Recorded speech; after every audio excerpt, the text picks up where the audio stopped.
चमत्कार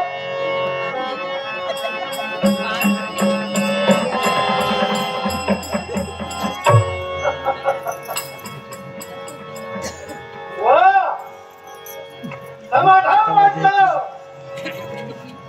33 कोटी देवतांचे अधिपती आज माझ्या नेत्रासमोर आपला मान सन्मान ठेवून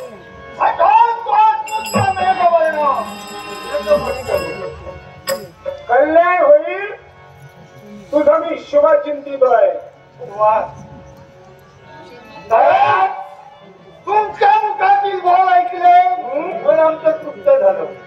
बऱ्याच कालावधीनंतर मानव प्राण्याशी माझी गाठ पडली. हे मानव बऱ्याच कालावधीनं आमच्या समोर आता उभे राहत आहे. हो, आणि हे असे नवीन चेहरे आणि हा तर चेहरा केव्हाच माझ्या डोळ्यासमोर आला नाही. आणि आज आमच्या समोर उभा आहे कंदी गदा घेऊन या पांडवांचा याज्ञिक अश्वत्थाच्या मुक्ततेसाठी आमच्या समोर उभा आहे. आम्हाला धन्यता वाटली. काय हो काय म्हणाला? मेघवर्ण मेघवर्ण एवढं मोठं नाव ठेवण्याचं कारण ज्या आई बापानं नाव माझं ठेवलंय त्याला माहिती.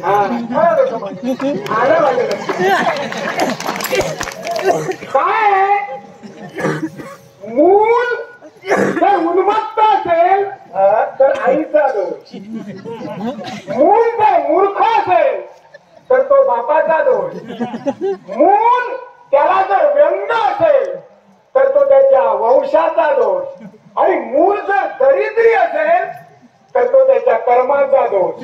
आता तुमचे काय दोष घेऊन तुम्ही समोर आला मला बघा. हे मला कसं माहिती? जन्माला घालते वेळी बीजारोपण ज्या बापानं केलं त्याला माहिती. हो, बापानं बीजारोपण केलं हे उगवलं रोपट. सुंदर अशीच रोपटी उगवत राहू दे आणि ती फुलत राहू दे. कोमेजलेली आम्हाला पाहायची नाही. आणि ही कोमेजच्या उपयोगाची नाही म्हणून तुमच्यासाठी माणसं आम्हाला. माणसं नाही माणसं नाही देव. कारण मी इथं गाव आहे. मी मिटवण्यासाठी आलो नाही, वाढवण्यासाठी आलो नाही, तुम्हाला समजावण्यासाठी आलोय. समजावण्यासाठी काय रे? आता तू बोलता बोलता बोलून गेलास.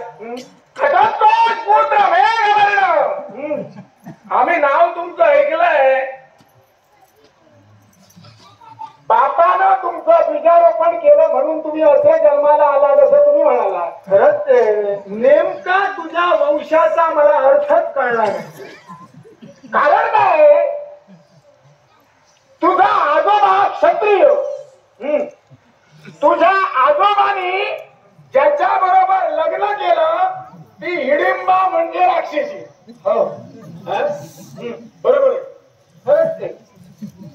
बरं तुझा बाप घटोत्कच ज्यानं जिच्या बरोबर लग्न केलं ती कामकंठका ती राक्षसी. आणि त्या दोघांपासून तू जन्माला आलास तो अर्धा क्षत्रिय आणि अर्धा राक्षस. खरंच हे गौडबंगाल मला काही कळलं नाही. हे बापानं म्हणूनच म्हटलं बापानं गौडबंगाल केलं म्हणून.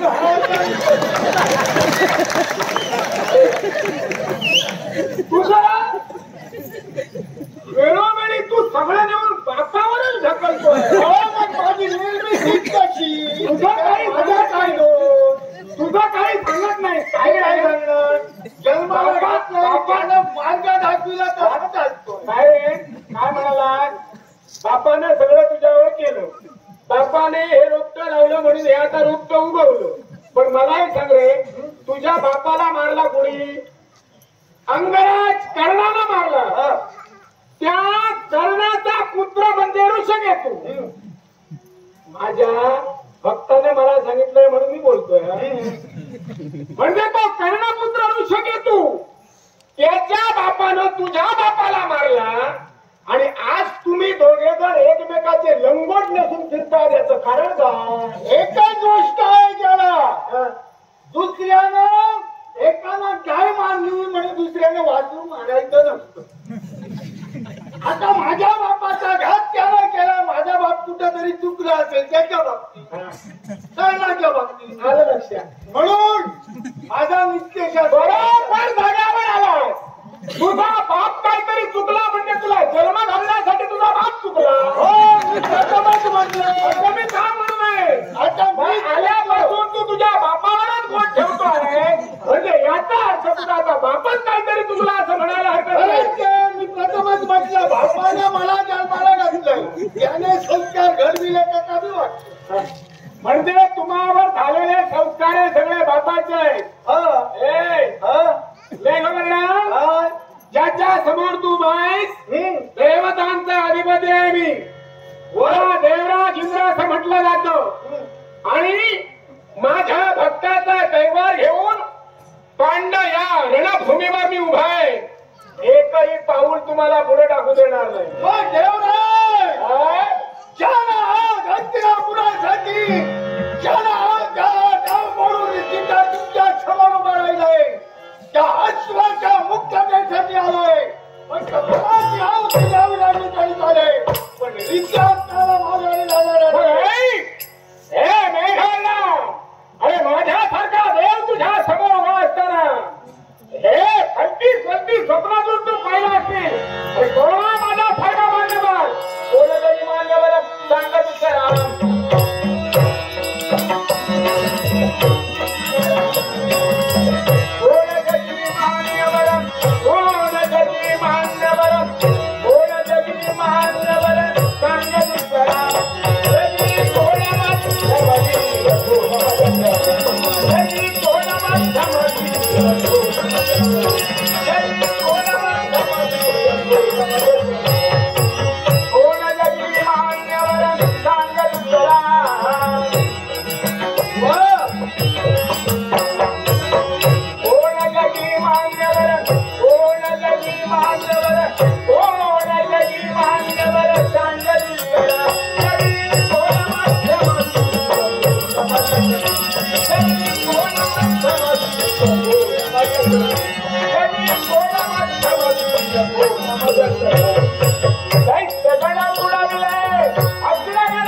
रंग रंगभूमीची सेवा करण्या उभे पुन्हा रंगमंचावर रंगभूमीची सेवा करण्या उभे पुन्हा रंगमंचावर दशावतारातील बुलंद आवाजात श्रेष्ठ बापू नानककर दशावतारातील बुलंद आवाजात श्रेष्ठ बापू नानककर रंगभूमीची सेवा करण्या उभे पुन्हा रंगमंचावर रंगभूमीची सेवा करण्या उभे पुन्हा रंगमंचावर